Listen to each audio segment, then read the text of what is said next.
Section 8.4 is on measures of dispersion.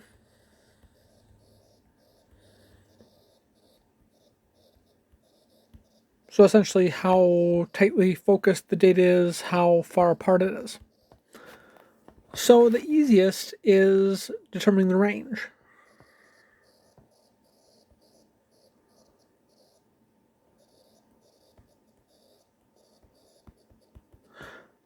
If the data is arranged from least to greatest,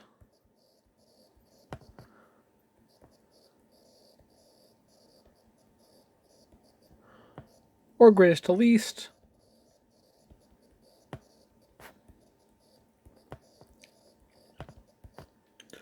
we can determine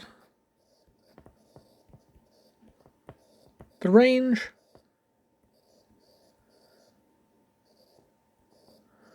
of the data equals the maximum value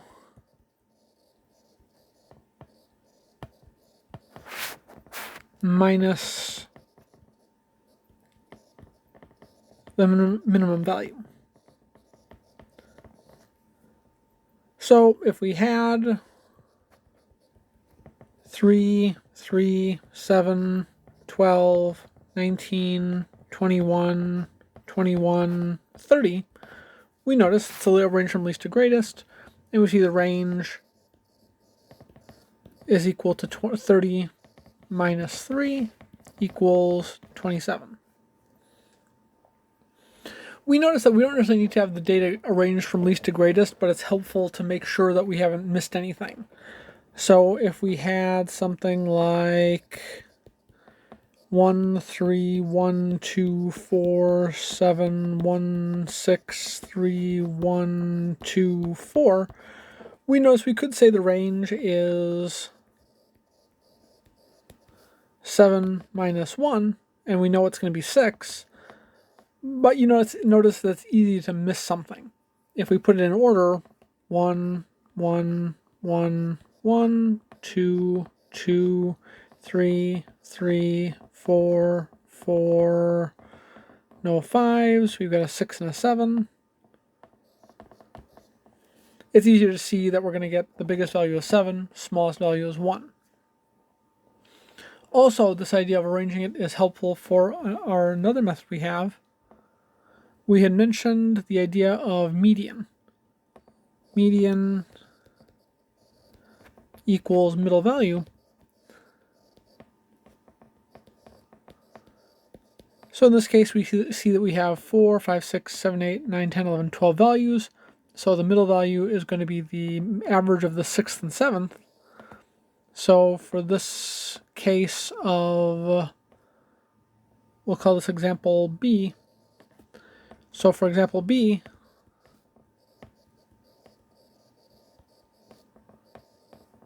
median is equal to 2 plus 3 divided by 2 gives us 2.5. So the median is 2.5. We can also find what we call quartiles. The first quartile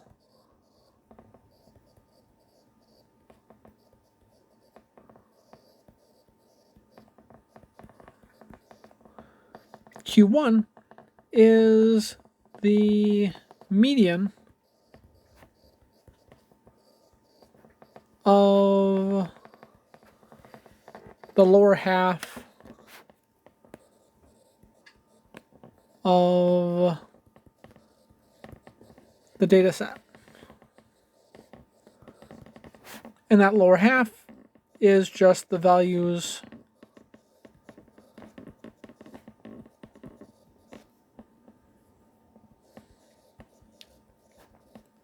less than or equal to the median.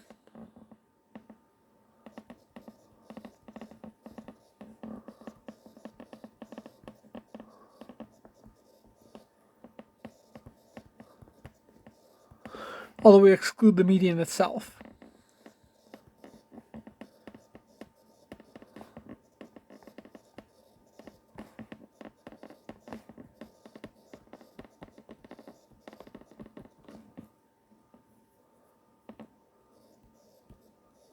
We'll see examples of that in a minute. And the third quartile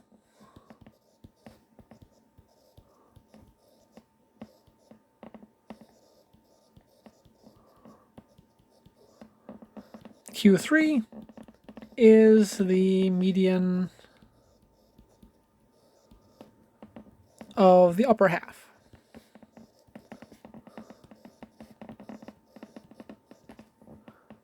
Of the data set.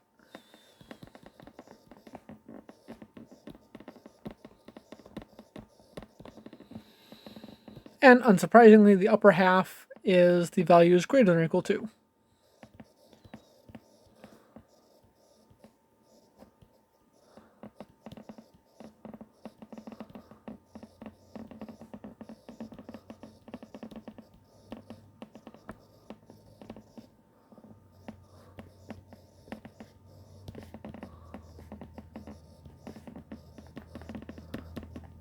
So the upper half is the values greater than or equal to the median.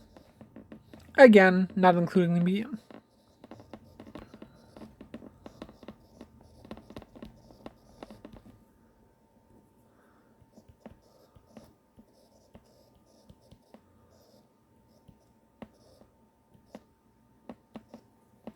So for this example B, we notice that the lower half has 6 values. And so we notice we can find the median there is going to be Q1 is going to be 1 plus 1 divided by 2 is 1. And the upper half has 6 values, so that should always happen. The upper half and the lower half should have the same number of values. And we notice we're going to get Q3 is 4 plus 4 divided by 2 gives us 4. And so we notice that we've got the median was 2.5. Q1 was 1, Q3 was 4, and so another measure of spread we have, another measure of dispersion, is the idea of interquartile range.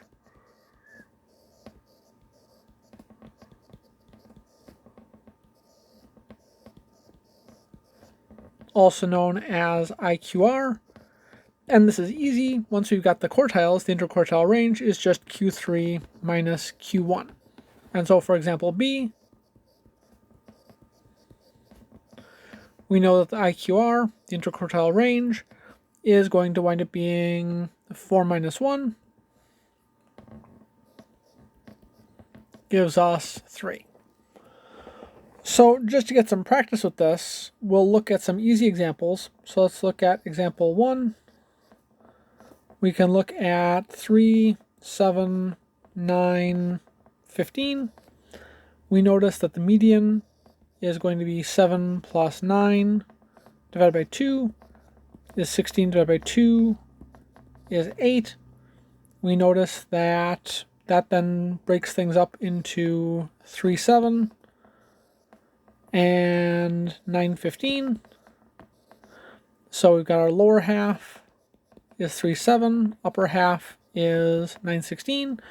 And so we see that Q1 is going to be 3 plus 7 divided by 2 is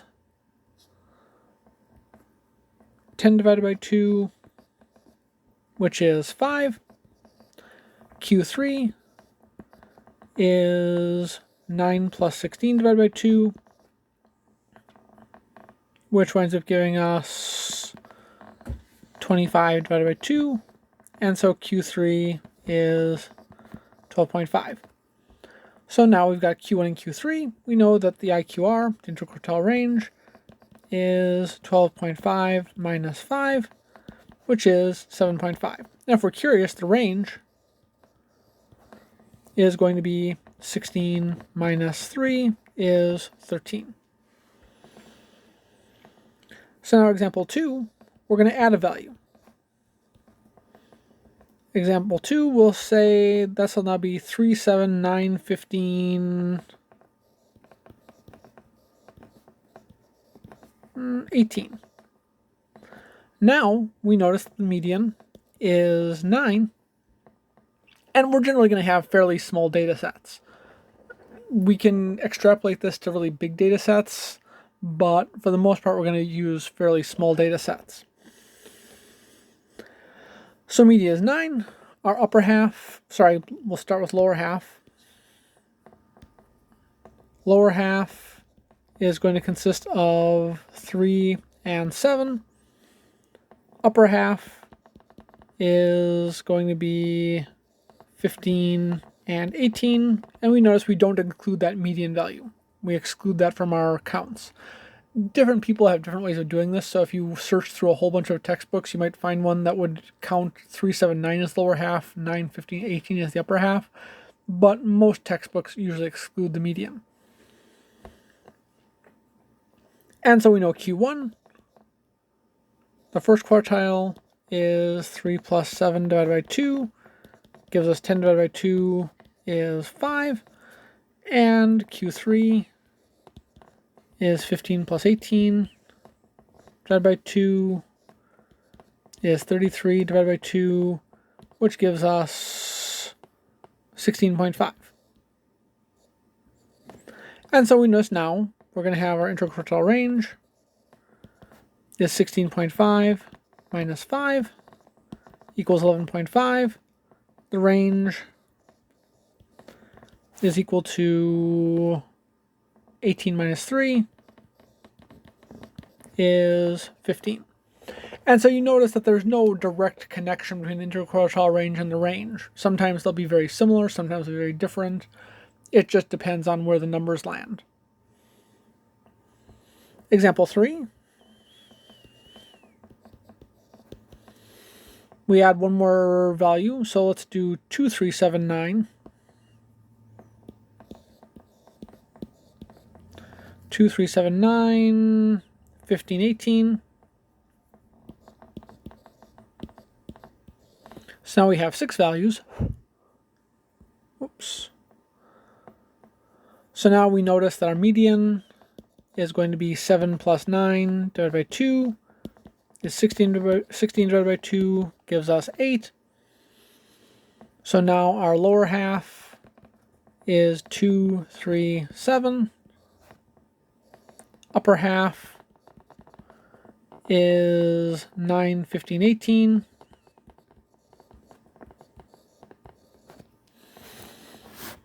And so we notice now the median of the lower half is quick and easy. Q1 is 3.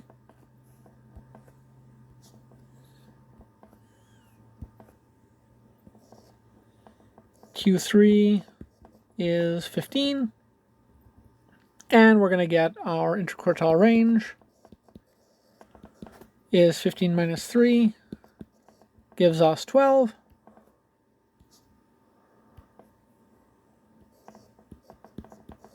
And our range is 18 minus 2 equals 16. And example 4, just add one more data point. If we had 2, 3, 7, 9, 15, 18, and we tossed on 20, now we're going to see that our median is 9. Just scratch off 2 and 20, 3 and 18, 7 and 15. We're left with 9 in the middle. Lower half is going to be 2, 3, 7.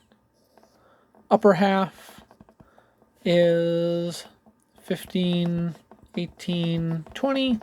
And so again, we notice that Q1 and Q3 are easy. Q1 is 3, Q3 is 18, and so we know IQR is 18 minus 3 is 15, and the range is 20 minus 2 is 18.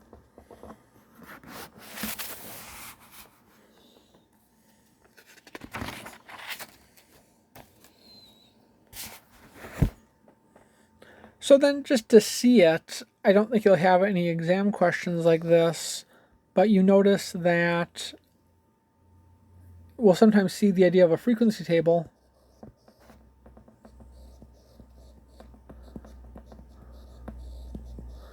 Where we'll have a value and a frequency,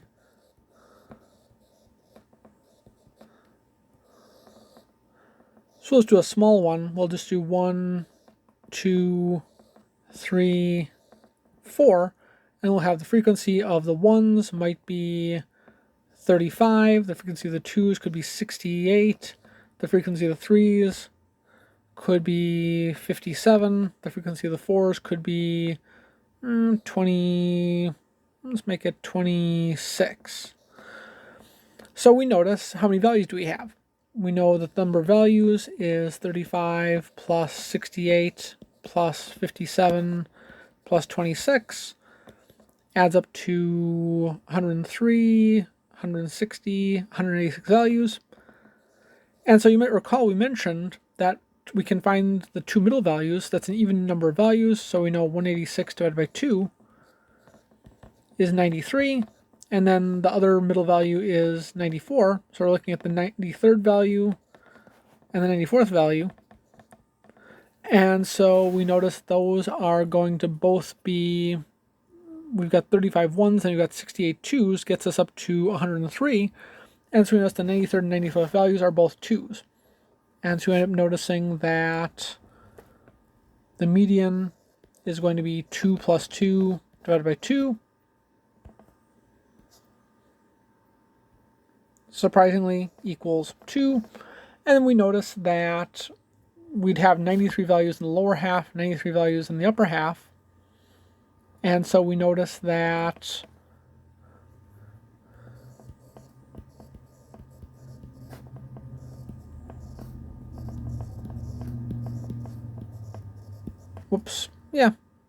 we'll actually start with lower half. 93 values in lower half.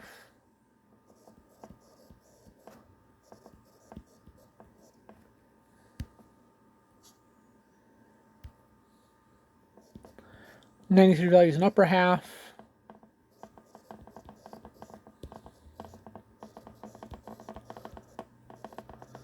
And so that's odd. So we can look at 93 plus 1 divided by 2 is 94, divided by 2 gives us 47th. So the 47th value is going to be the Q1. And so oddly enough, in this case, it turns out Q1 is 2. And then Q3, we can count from the top. We notice the 47th value is going to be, we notice we go through 26 4s, and then the 47th value counting from the top will be one of the 3s. And so we'll get Q3 is equal to 3. And so we notice that we'll have our IQR is 3 minus 2 is 1, and the range is 4 minus 1 equals 3.